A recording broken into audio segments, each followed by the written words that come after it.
السلام علیکم، آپ دیکھ رہے ہیں آئینہ اور میں ہوں محمد طاہر۔ پاکستان کے 12ویں انتخابات 8 فروری کو ہو گئے، مگر یہ انتخابات پاکستانیوں کے لیے کوئی اچھی خبر نہ لا سکے۔ پاکستان کی تاریخ میں 1970 کے علاوہ کوئی بھی انتخابات ایسے نہیں تھے کہ جس پر کوئی اعتماد رہا ہو۔ تمامی انتخابات پر دھاندلی کے الزامات لگتے رہے ہیں، مگر 8 فروری کے انتخابات پر دھاندلی کے جو الزامات لگ رہے ہیں اس کے لیے لفظ دھاندلی بھی کفایت نہیں کرتا۔ پاکستانی عوام کے ارادوں پر، ان کے ووٹ کی پرچی پر اور ان کی نمائندگی کے احساس پر جس طرح ڈاکہ ڈالا گیا ہے، اگر اس کے لیے الفاظ تلاشنے کی کوشش کی جائے تو لغت میں وہ الفاظ کھوجنے سے بھی نہیں ملیں گے۔ پاکستان کے موجودہ حالات میں ان انتخابات کے ذریعے جو کچھ عوام کے ساتھ کیا گیا ہے اس کے اثرات و نتائج پر اگر ایک نظر نہ ڈالی گئی اور اس کے مضمرات کا اگر جائزہ نہ لیا گیا تو ہم شاید یہ اندازہ بھی نہ لگا سکیں کہ پاکستانی معاشرہ جس تقسیم در تقسیم کا شکار ہے وہ ہمیں کس انجام سے دوچار کرے گا۔ اگرچہ 1970 کے انتخابات کے بعد سانحۂ مشرقی پاکستان ہوا اور بنگلہ دیش کی شکل میں ہمیں ایک نیا ملک دیکھنا پڑا، لیکن موجودہ حالات میں پاکستانی سماج جس ٹوٹ پھوٹ کا شکار ہے اور پاکستانی سماج کے اندر جس خود شکستگی کا احساس ہے، اگر اس کو صحیح طرح سے نہ ٹٹولا گیا تو پاکستان پر، ریاست پاکستان پر عوام کے اعتماد میں جو کمی واقع ہوگی اس کا اندازہ صرف اس آرگومنٹ سے آپ لگا سکتے ہیں جو آپ کو ہر گفتگو میں ملتا ہے، یعنی پاکستان کے موجودہ انتخابات میں جو ڈکیتی ڈالی گئی ہے اس کے حوالے سے اگر کوئی مثال لوگ دے رہے ہیں تو وہ 1970 کی دے رہے ہیں۔ 1970 کی مثال دینے کا مطلب یہ ہے کہ پاکستان کے عوام اس دھاندلی کو، اس ڈکیتی کو کن معنوں میں لے رہے ہیں۔ پاکستان میں شاید ہی کوئی ذی شعور شخص ایسا ہوگا جس کو 8 فروری کے انتخابات سے پہلے اس کے دھاندلی زدہ ہونے کا یقین نہ ہو۔ پاکستان میں پری پول ریگنگ پہلے سے ہو گئی تھی، انٹرنیشنل میڈیا اس پر چیخ رہا تھا۔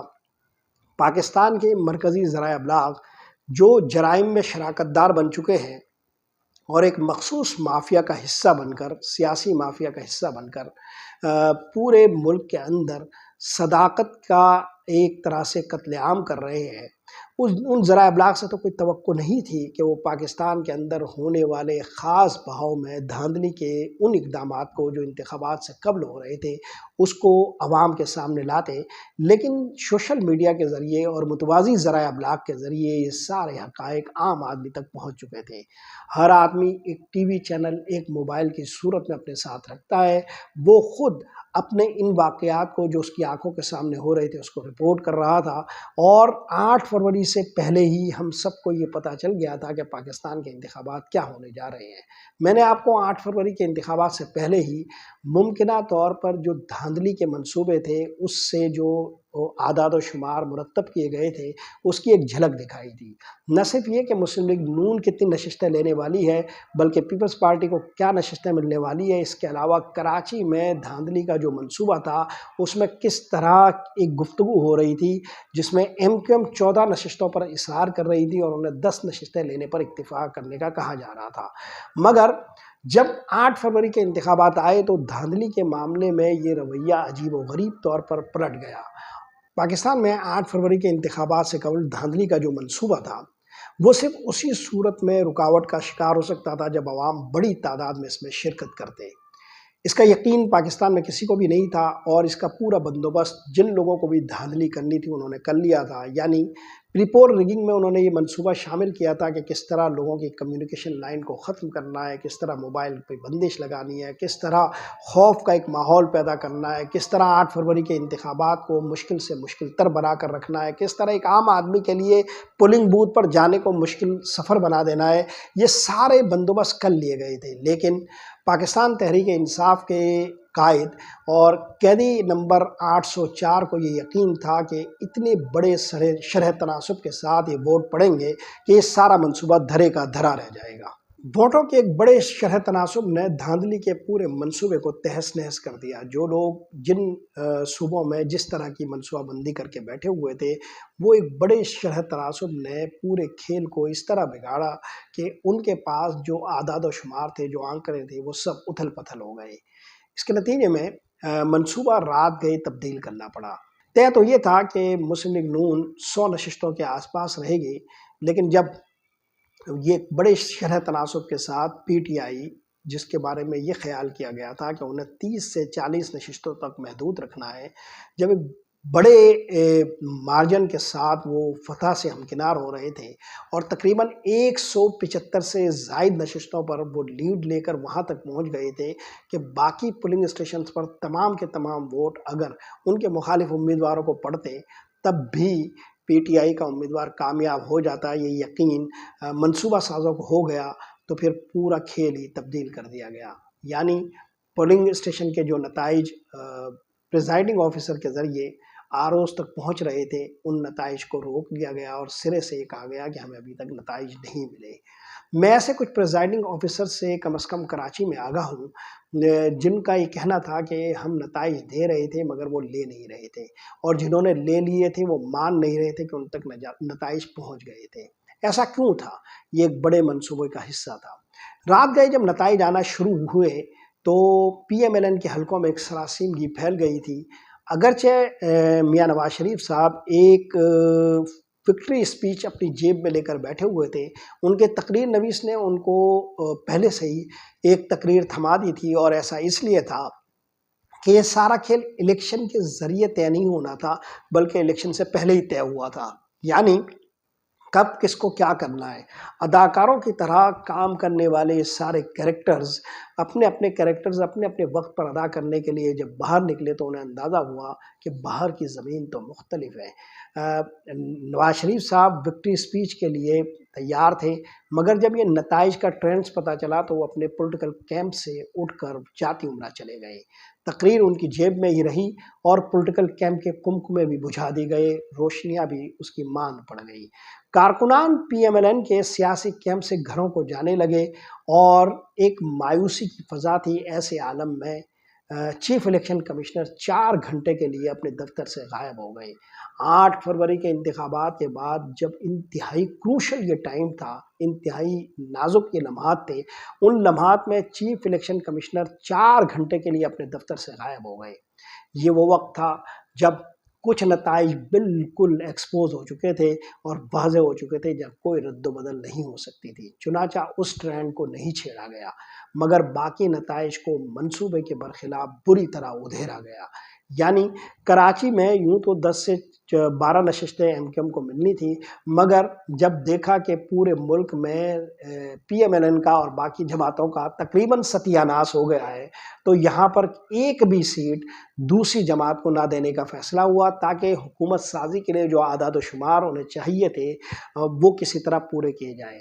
4 گھنٹے چیف الیکشن کمشنر جب اپنے دفتر سے غائب رہے تو اس دوران یہ منصوبہ پھر بحال ہوا کہ پچھلے منصوبے میں کوئی ترمیم نہیں ہوگی، جس کی حکومت بنانا پہلے سے طے ہے انہیں ہی حکومت ملے گی۔ چنانچہ جو نشستیں رہ گئی تھی اس کے نتائج بہت بری طرح تبدیل کیے گئے۔ یہ نتائج اتنے بھونڈے طریقے سے تبدیل کیے گئے کہ پاکستان کی تاریخ میں پہلی بار، میں دوبارہ عرض کر رہا ہوں کہ پاکستان کی تاریخ میں پہلی بار جو فارم تھے 45، 47 اس کے بڑے پیمانے پر تبدیل کیا گیا۔ حیرت انگیز طور پر پریزائڈنگ آفیسر جو فارم 45 دوسرے امیدواروں کے ہاتھوں میں تھما چکے تھے، وہ فارم 45 اب اس حالت میں موجود نہیں ہے۔ پاکستان کی تاریخ میں پہلی مرتبہ ایسا ہوا کہ فارم 45 کے وہ نتائج جو کلریکل سطح پر کام کرتے ہوئے 47 کے ذریعے آر او کے ذریعے ظاہر کیے جاتے ہیں، وہ فرق رکھتے تھے۔ یعنی فارم 45 کے اعداد و شمار الگ تھے اور فارم 47 کے اعداد و شمار الگ تھے۔ آپ بہرہا یہ بات 8 فروری کے انتخابات کے بعد مختلف جگہوں پر سن چکے ہوں گے، سوشل میڈیا پر وہ ویڈیوز دیکھ چکے ہوں گے۔ اکثر امیدوار ان فارم 45 کو آپ کو دکھا رہے ہیں۔ میں آپ کو جو الگ سے بات بتانا چاہ رہا ہوں وہ یہ کہ فارم 45 تبدیلی نہیں کیے گئے، دوبارہ بھی بنائے جا رہے ہیں۔ یعنی اس وقت کچھ حلقوں کی یہ صورتحال بھی ہے کہ ایک فارم 45 وہ ہے جو امیدواروں کے پاس اصل حالت میں پریزائڈنگ آفیسر کے ذریعے ان تک پہنچا تھا، اور ایک فارم 45 وہ ہے جو اب الیکشن کمیشن والے دکھا رہے ہیں۔ یعنی ایک ہی حلقے کے نتائج کے فارم 45 الگ الگ تیار کیے گئے ہیں۔ فارم 45 ریاست کا کاغذ ہے۔ اگر ریاست کے کاغذ کے ساتھ اس طرح کھلواڑ ریاستی ادارے کریں گے تو آپ ریاست پر اعتبار کیسے پیدا کر سکیں گے؟ بدقسمتی سے ہم نے جو اپنے سیاسی منصوبے بنائے ہیں اس کے لیے جو ہم داؤ پر لگا رہے ہیں وہ ریاست کی اپنی ساکھ ہے۔ پوری دنیا اس پر ہنس رہی ہے، اس کا مذاق اڑا رہی ہے۔ اگر آپ انٹرنیشنل میڈیا کو ایک نظر دیکھیں تو وہ جس طرح پاکستان کا ذکر کر رہے ہیں اس سے اندازہ یہ ہو رہا ہے کہ جیسے ہم اس زمین پر بسنے والی کوئی مخلوق ہی نہیں ہے، ہم کوئی ایک الگ مخلوق ہے۔ ہمارے ساتھ یہ سلوک ہمارے لوگ کیوں کر رہے ہیں؟ دھاندلی کا یہ پورا عمل تفصیل سے زیر بحث لانے کی ضرورت ہے کہ کہاں پر کیا ہوا، مگر میرا یہ خیال تھا کہ اب تک تحریک انصاف اس پر ایک وائٹ پیپر لا چکی ہوگی، لیکن آج تک تحریک انصاف نے اس پر ایک وائٹ پیپر جاری نہیں کیا۔ تحریک انصاف کو اپنی کوششیں اس دھاندلی کے خلاف اجتماعی سطح پر کرنے کی ضرورت ہے۔ انفرادی طور پر امیدوار جو الگ الگ اس پورے معاملے سے لڑ رہے ہیں انہیں اپنی تمام کوششیں مربوط طریقے سے کرنے کی ضرورت ہے۔ اس کے علاوہ اس پورے معاملے کے مختلف فورمز پر جو چیزیں ہونی چاہیے وہ ترتیب وار کرنے کی ضرورت ہے۔ یوں لگتا ہے کہ یہ سب کچھ عجلت میں ہو رہا ہے۔ بہرحال دھاندلی کا یہ پورا منصوبہ بے نقاب ہو جائے گا۔ اس کی وجہ یہ ہے کہ جو حقیقی نتائج ہیں ان نتائج کے مطابق پی ٹی آئی 175 سے زیادہ نشستیں لے چکی ہے۔ یہ جو حقیقی نتائج ہے اس میں ایم کیو ایم کے پاس کراچی کی ایک بھی نشست نہیں ہے۔ اکثر نشستوں پر پی ٹی آئی پہلے نمبر پر آئی ہے اور دوسرے نمبر پر ترازو ہے۔ بدقسمتی سے کراچی کی نمائندگی کا دعویٰ کرنے والی ایم کیو ایم کسی بھی جگہ پر ایک دو نشستوں کے علاوہ، ایک دو حلقوں کے علاوہ کسی بھی جگہ پر تیسرے نمبر سے اوپر نہیں جا سکی ہے اور اکثر جگہوں پر وہ چوتھے نمبر پر ہے۔ یعنی جو کراچی میں مقابلہ ہوا ہے وہ پی ٹی آئی اور ترازو کے درمیان، جماعت اسلامی کے درمیان ہوا ہے، لیکن اس پورے نتیجے کو، اس پورے کراچی کے مینڈیٹ کو چرا لیا گیا۔ باقی ملکوں کے لیے تو یہ پہلے تجربے کی طرح تھا، لیکن ہم کراچی والے اس پورے کھیل کو 4 دہائیوں سے بھگت رہے ہیں۔ ہمیں ہمیشہ اپنے ووٹ سے محروم رکھا گیا ہے۔ ہمارے نمائندہ لوگ کبھی اسمبلی میں نہیں پہنچ پاتے، اس لیے جو لوگ مخصوص کھیلوں کے ساتھ اوپر جاتے ہیں وہ مخصوص سودوں کے ساتھ اپنی نمائندگی کی قیمت چکاتے ہیں۔ کراچی کی نمائندگی مرکز میں کھیلے جانے والے کٹھ پتلیوں کے کھیل کے لیے استعمال کی جاتی ہے، اس لیے کراچی میں کس جماعت کو جیتنا ہے اور کس کو ہارنا ہے یہ بھی کہیں اور طے ہوتا ہے۔ بدقسمتی سے ایم کیو ایم اس معاملے میں بدترین جماعت کے طور پر سامنے آئی ہے، جس نے بدترین طریقے سے اپنا کندھا فراہم کرنے کے لیے خود کو ہمہ وقت برائے فروخت رکھا ہے۔ اس دفعہ یہ انتخابات ایم کیو ایم کو عوام کے اندر بھی بری طرح اوریا کر چکے ہیں۔ 5000 اور 7000 ووٹ لینے والی جماعت کو جس طرح پہلے نمبر پر پہنچایا گیا اور چوتھے اور تیسرے نمبر پر رہنے والی جماعت کو جس طرح 2 جماعتوں کو روند کر پہلی پوزیشن دی گئی ہے، یہ کھیل کراچی کے لیے بہت زیادہ نقصان دہ ہے۔ 4 دہائیوں سے کیا جانے والا صبر اب اہل کراچی کا ٹوٹ رہا ہے۔ یہ کھیل جس نے بھی کھیلا ان کو اگر کوئی شکریہ ادا کر سکتا ہے تو وہ اجمل پہاڑی، ریحان کانا، نعیم شرری، فاروق دادا، سولت مرزا کی روح ہے۔ لیکن اس کھیل سے جو لوگ شرمندہ ہوں گے اور جن کی روحیں تڑپ رہی ہوں گی وہ حکیم محمد سعید رحمۃ اللہ علیہ، محمد صلاح الدین مرحوم رحمۃ اللہ علیہ، کراچی کے عظیم ترین سیاستدان، کراچی کے عظیم تر لوگ ہوں گے، پروفیسر غفور احمد، مولانا شاہ احمد نورانی اور کراچی کی عظیم المرتبت شخصیات جو کراچی کے لیے ہمیشہ کھلتے رہے، جو کراچی کا درد لے کر اپنی قبروں میں جا سوئے، وہ شرمندہ ہوں گے۔ افسوسناک بات یہ ہے کہ 30,000 لاشوں کی وارث اس جماعت کو اس شہر پر مسلط کرتے ہوئے یہ بھی نہیں سوچا گیا کہ اس کی تاریخ کیسی ہے۔ بدقسمتی یہ ہے کہ صرف ایک مرکزی نقطہ ذہنوں میں تھا اور وہ یہ کہ تحریک انصاف کو کس طرح کچلنا ہے۔ تحریک انصاف کو کچل دیا جاتا لیکن کراچی کی نمائندگی کی قیمت پر نہیں، کراچی کے ووٹ کی عزت پر نہیں، کراچی میں لوگوں کی رائے کی قربانی پر نہیں۔ آپ کے جو بھی کھیل ہوں، آپ کے جو بھی منصوبے ہوں، مرکز میں کٹھ پتلیوں کا جو بھی تماشا ہو، کراچی کو اس سے معاف رکھیے۔ کراچی کے لوگ اب بولنے لگے ہیں اور کراچی کے لوگوں کا اب صبر ختم ہو رہا ہے۔ بدقسمتی یہ ہے کہ پورے ملک میں جو دھاندلی ہوئی ہے اس کے لیے ابھی تک پاکستان میں کہیں پر بھی شرمندگی کا کوئی احساس نہیں پایا جاتا۔ الیکشن کمیشن میں ابھی بھی سازشیں جاری ہے اور جو پس پردہ کھیلنے والی قوتیں ہیں وہ ابھی بھی اس پورے کھیل کے ذریعے ایک ایسی حکومت سازی کے عمل کا حصہ ہے جو پاکستان کو مزید پریشانیوں سے دوچار کرے گا۔ گزشتہ روز پاکستان کے اندر حکومت سازی کے تمام منصوبے بنا لیے گئے ہیں۔ رسمی طور پر مختلف سیاستدانوں کی اور مختلف سیاسی جماعتوں کی ملاقاتیں ہو رہی ہے، مگر ایک فارمولہ بن چکا ہے جس میں وزارت عظمیٰ اس جماعت کو دینے کا فیصلہ ہوا ہے جو حقیقی نمائندگی میں 15 نشستوں سے زیادہ نہیں جیت سکی ہے، یعنی پی ایم ایل این۔ اور پی ایم ایل این کے ساتھ وہ جماعتیں شریک کر دی گئی ہے جو 10 اپریل 2022 کو آنے والی جو حکومت تھی 16 ماہ کی پی ڈی ایم، اس کا حصہ تھی، یعنی پی ڈی ایم پارٹ 2 کی حکومت لانے کا فیصلہ ہو چکا ہے۔ گزشتہ روز بلاول بھٹو امریکی سفیر سے ملاقات کر چکے ہیں، اس سے ذرا پہلے شہباز شریف صاحب اور آصف علی زرداری صاحب مستقبل کی حکومت کے تمام معاملات کو طے کر چکے تھے۔ Prime ministership P M L N کو دی جا رہی ہے اور صدر مملکت کا منصب پیپلز پارٹی کے پاس جا رہا ہے۔ یہ وہ جماعتیں ہیں جن کی کوئی حقیقی نمائندگی نہیں ہے۔ پی ڈی ایم پارٹ 2 کی یہ نئی حکومت پنجاب اور بلوچستان کو بھی آپس میں بانٹ چکی ہے۔ بلوچستان کی حکومت سازی پیپلز پارٹی کرے گی جبکہ پنجاب میں پی ایم ایل این حکومت بنائے گی۔ اسی طرح مرکز کی حکومت کے مختلف معاملات بھی طے ہو چکے ہیں۔ چیئرمین اور اسپیکرشپ کے عہدے بانٹ لیے گئے ہیں، ڈپٹی چیئرمین اور ڈپٹی اسپیکر کے مناصب بھی تقسیم کر دیے گئے ہیں۔ پیپلز پارٹی اور پی ایم ایل این کے درمیان یہ مناصب تقسیم ہو چکے ہیں اور 8 وزارتیں پیپلز پارٹی کو دی جا چکی ہے۔ کراچی کی غیر نمائندہ اور ماضی کی سب سے بدترین جماعت 25 سے 30 ہزار لاشوں کی وارث جماعت ایم کیو ایم کو مرکز میں 2 وزارتیں اور سندھ کی گورنرشپ دی جا رہی ہے۔